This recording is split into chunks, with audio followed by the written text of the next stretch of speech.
Assalamualaikum warahmatullahi wabarakatuh.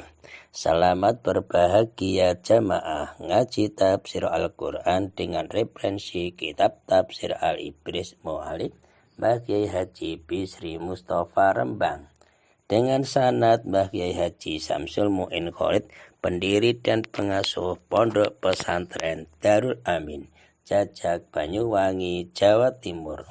Semoga berkah. Amin. Dilanjutkan surah Ali Imran ayat 47 dengan tema kisah Al-Masih putra Maryam. A'udzu billahi minasyaitonir rajim. Bismillahirrahmanirrahim. Qalat rabbi anna yakunu li waladu wa lam yamsasni basar. Qala kadzalikillahu yakhluqu ma yasha'. Idza qadha amran fa innama yaqulu lahu kun fayakun. Qalat matur sapa Maryam, Rabbi duh pangeran kula, anna yakunu kepriye ana iku li kedue ingsun Maryam sapa waladun anak walam yamsasni ing kale ora ngenani ing kula sapa basarun menungso. Qala dawu sapa Allah taala kadzaliki ya kaya mengkono iku Allah utawi Gusti Allah taala iku yakhluqu nitake sapa Allah ma ing barang yasa kang ngersakaken sapa Allah ing ma. Ida qadha nalikane ngersakaken sapa Allah taala amron ing perkara fa inna ma yaqulu mongko angin pastine ngendika sapa Allah lahu marang amron kun fayakun. Kun ana sira fayakunu mongko banjur dadi wujud apa amron perkara. Ayat 47. Maryam mengarahkan kata-katanya kepada Allah Subhanahu wa ta'ala yang telah mengutus malaikat Jibril alaihissalam, yaitu begini. Bagaimana aku akan memperoleh seorang putra padahal aku tidak bersuami? Apakah kejadian yang demikian itu dengan perkawinan dahulu ataukah dengan kudrah Allah semata-mata? Maksud kata-kata Maryam itu untuk menyatakan kekaguman Maryam pada kekuasaan Allah dan memandang hal itu sebagai suatu mukjizat yang besar. Allah Subhanahu wa taala menjelaskan bahwa kelahiran demikian akan terjadi bila mana Allah menghendakinya. Kadzalikillahu yakhluqu ma yasha. Allah menciptakan apa yang dikehendakinya. Jika Allah berkehendak menetapkan sesuatu, maka hanya cukup berkata kun fayakun. Berkata pada perkara itu, jadilah engkau, lalu jadilah dia. Maaf, harus dijelaskan. Kun fayakun bukan berarti Allah punya mulut seperti kita mengucapkan lafaz kun fayakun. Itu untuk memahamkan saja, kita lebih paham kalau ditulis seperti itu. Allah menciptakan apa saja yang dikehendakinya, ya termasuk menciptakan hal yang ajaib, hal-hal yang menyimpang dari kebiasaan, seperti contoh menciptakan anak tanpa ayah. Nanti loh, nah bisa. Bahkan Nabi Adam telah diciptakan oleh Allah tanpa ayah dan tanpa ibu. Kan bukti nyata. Ayat di atas memberikan inspirasi kepada manusia, kepada kita juga untuk belajar, untuk menuntut ilmu, dan untuk mengadakan penelitian. Tapi akan tetapi loh, hasil atau keluaran dari penelitian tidak selalu dapat diterapkan atau dipakai. Ingat-ingat ini. Hal ini tergantung pada pengkajian yang melandaskan pada asas manfaat bagi manusia dan tidak bertentangan dengan nilai-nilai dan hukum dalam agama Islam. Pokoknya sepanjang tidak bertentangan dengan hukum Islam, maka hasil penelitian dapat dipakai atau diterapkan dalam masyarakat Islam. Contoh ilmu genetika misalnya ini. Sebagaimana cabang ilmu lainnya didorong oleh Islam untuk didalami. Iya, banyak ini penelitian universitas, apalagi kedokteran. Namun apabila di dalam penelitiannya ada bagian yang mengarah pada pelanggaran hukum Islam, maka penerapannya harus dipertimbangkan kembali. Jangan langsung dipakai, itu berbahaya. Demikian halnya dengan ilmu genetika. Apabila arah suatu penelitian sudah masuk ke daerah yang rawan, yang sangat berbahaya, seperti itu, ada baiknya dilakukan evaluasi untuk mengambil keputusan untuk meneruskan atau menghentikannya, atau membelokkan arah penelitian ke arah yang lebih mendorong terwujudnya kesejahteraan bagi manusia. Jadi perkembangan ilmu agama harus begitu, harus hati-hati. Persepsi tentang cloning. Nah ini. Persepsi tentang cloning terdapat bermacam-macam pendapat itu. Cloning bukanlah penciptaan. Apabila tidak secara cermat, apa yang dilakukan dalam kegiatan cloning hanyalah menghancurkan inti sel dari indung telur dan menggantikannya dengan inti sel dari individu donor. Nah, inti sel dapat diambil sel somatik dan tidak harus dari sel reproduksi. Proses ini akan menghasilkan anakan yang identik dengan individu donor. Semuanya dilakukan pada jenis yang sama. Ini perlu betul diingat betul ini. Apabila cloning dipandang sebagai gambaran dari kepercayaan Islam mengenai dilahirkan kembali, seperti reinkarnasi, maka hal itu tidak benar. Karena apa? Karena dalam ayat Al-Quran tidak dijelaskan bahwa kelahiran kembali manusia dikendalikan oleh Allah Subhanahu wa taala. Allah berfirman dalam surah Ar-Rum ayat 27. Dan dialah Allah lah yang memulai penciptaan, kemudian mengulanginya kembali. Dan itu lebih mudah bagi Allah, baginya. Dia Allah memiliki siapa yang maha tinggi di langit dan di bumi. Dan dialah Allah lah yang maha perkasa dan maha bijaksana. Pandangan Islam tentang ilmu genetika dapat dicontohkan dalam ayat di bawah ini. Surat Fussilat ayat 53. Kami akan memperlihatkan kepada mereka tanda-tanda kebesaran kami di segenap penjuru dan pada diri mereka sendiri. Sehingga jelaslah bagi mereka bahwa Al-Quran adalah benar. Tidak cukupkah bagi kamu bahwa Tuhanmu Allah menjadi saksi atas segala sesuatu?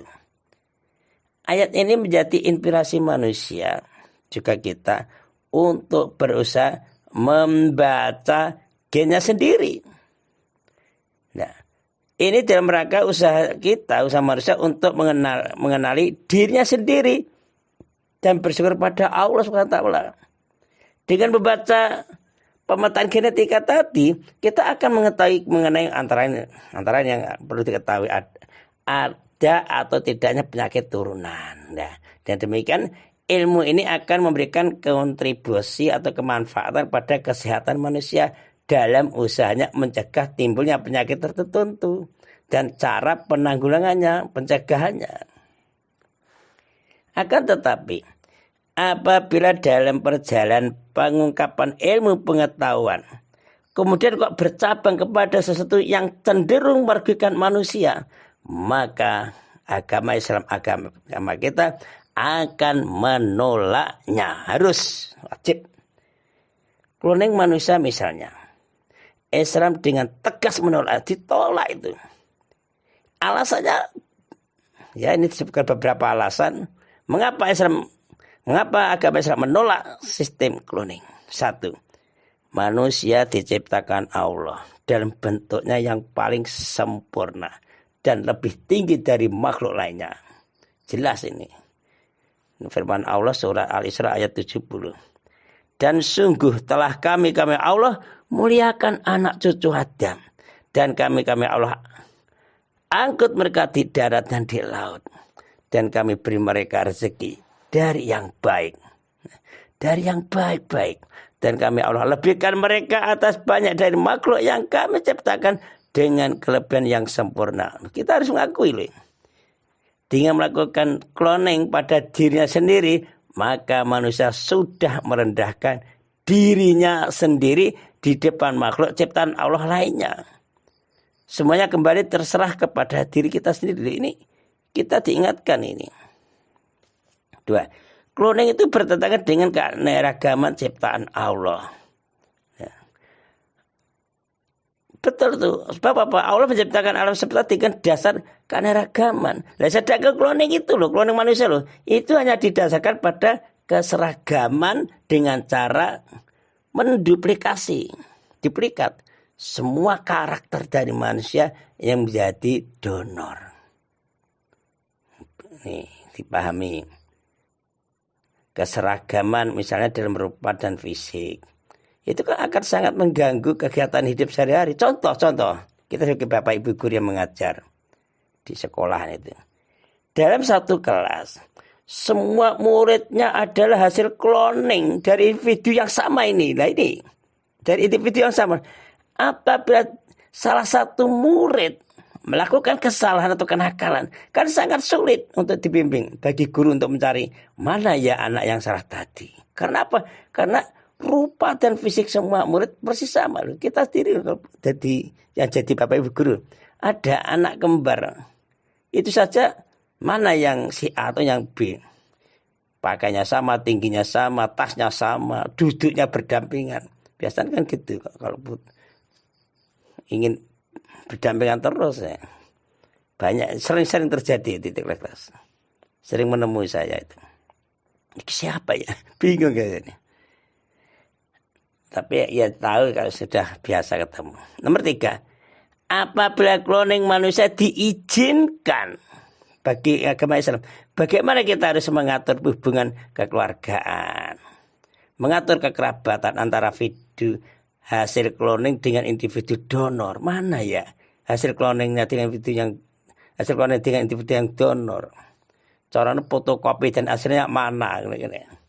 Apakah keduanya dapat disebutkan sebagai adik kakak atau anak dan ayah, atau mereka berdua adalah dirinya sendiri? Nah, situasi ini akan sangat membingungkan semua orang. Masyarakat bingung. Bahkan mungkin saja situasi seperti ini akan menghancurkan tatanan sosial yang sudah ada saat ini. 4. Cloning bertentangan dengan pola hukum alam yang menyatakan bahwa setiap ciptaan terdiri atas pasangan-pasangan. Ini sudah diuraikan oleh Allah itu. Surat Az-Zariyat ayat 49. Dan segala sesuatu kami ciptakan berpasang-pasangan supaya kamu mengerti. Cloning itu mengingkari ayat ini loh masalahnya. Karena bayi tidak dihasilkan dari pertemuan sperma dan indung telur. Nah, di dalam cloning yang diperlukan dalam cloning manusia hanyalah satu orang. Ini apakah laki-laki atau perempuan saja sebagai donornya?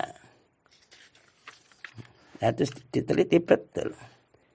Alasan yang kelima, hubungan emosional. Ya, kita pada orang tua dan anak tidak akan terjadi.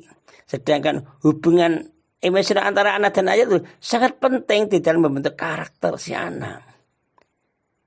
Ya, dari sedikit daftar di atas, terang di atas dapat dilihat bahwa terlalu banyak hukum alam yang akan dilanggar apabila cloning manusia diizinkan.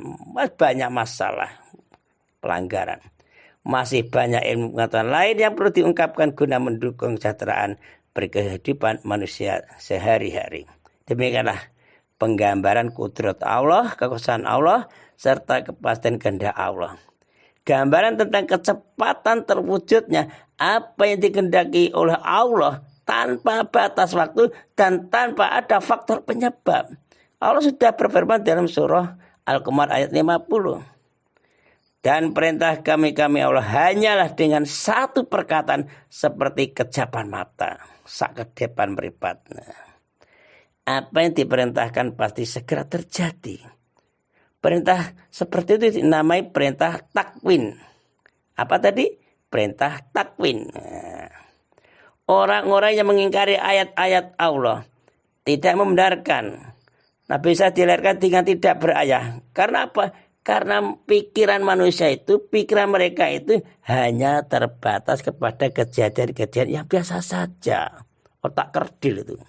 Mereka tidak menyadari bagaimana ya terjadinya alam semesta ini. Sedang mereka penuh tidak mempunyai suatu dalil akli yang memustahilkan kejadian seorang anak tanpa ayah. Setiap hari kita menyaksikan kejadian-kejadian yang luar biasa yang disangka tidak mungkin terjadi. Adalah diantaranya yang mempunyai sebab yang sudah diketahui, lalu namanya penemuan baru. Ada pula yang tidak diketahui sebab-sebabnya, lalu dinamai penyimpangan alam dari hukumnya. Itu bagi orang-orang yang otaknya kerdil seperti itu. Kalau kita orang mukmin berkeyakinan bahwa sesuatu yang terjadi tidak menurut sebab yang biasa, membuktikan kekuasaan Allah. Dan bahwa sebab-sebab bagi terjadinya sesuatu tidak selamanya harus sesuai dengan pertimbangan akal. Jangan sok sombong makanya. Generasi sekarang telah melihat dan menyaksikan adanya kejadian-kejadian yang aneh dan luar biasa. Nah, hal seperti itu kan jika dilihat oleh orang-orang dahulu, ya tentulah mereka orang dahulu akan menganggapnya sebagai suatu perbuatan sihir atau perbuatan jin. Zaman dulu kan belum maju. Nah, mereka itu tidak berusaha mencari alasan dalam mengingkari sesuatu kejadian yang ia sendiri belum mengetahui sebab-sebabnya. Pokoknya langsung uduh. Sihir itu. Para filosof dan ilmuwan zaman sekarang menetapkan bahwa mungkin terjadi suatu binatang lahir dari sesuatu yang bukan binatang. Maka kalau demikian halnya, jika ada seekor binatang lahir dari seekor binatang lain yang berbeda macamnya, adalah sangat mungkin dan masuk akal. Shadaqallahul azim. Assalamualaikum warahmatullahi wabarakatuh.